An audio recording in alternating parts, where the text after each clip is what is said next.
All right, step one of EOS, if you're interested in what this is. Again, that was read the books and figure it out. But step two was we got a consultant, and his name was Randy, and I would highly suggest getting a Randy. At the time you're trying to figure out what's going on, and there is a lot to be said for a third party coming in and helping you navigate that, especially with something that's very new. We are a company and we're executives that definitely are a big believer in we got this, we know what we're doing, we can figure this out. But it really helped us with us having a Randy. He didn't understand our business. He is not in the mortgage business, but that, created a few challenges and a few interesting discussions. And Randy, if you're watching, bless your heart for the patience that you have had with us over the years. But he came in and really helped us figure this out step by step. And the first thing, and in the first meeting, it was one of the funny experiences, you lay out your accountability chart.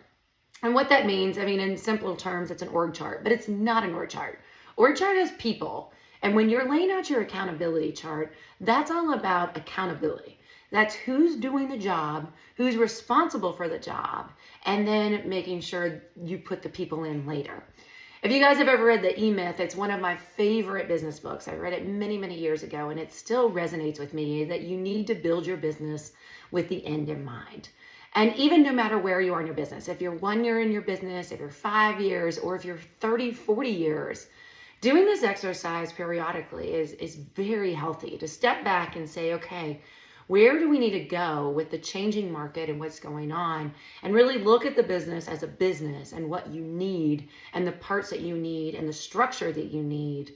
Then once you have that and that is set, look at the people and make sure you've got the right people in the right seats. And it may mean moving some people around, and it may mean some people aren't at your organization. And as we laid that out and looked at who needed to be in the room for our EOS sessions and the planning, it was kind of a funny moment where I just didn't make it. We were looking at sales and seeing where that fell.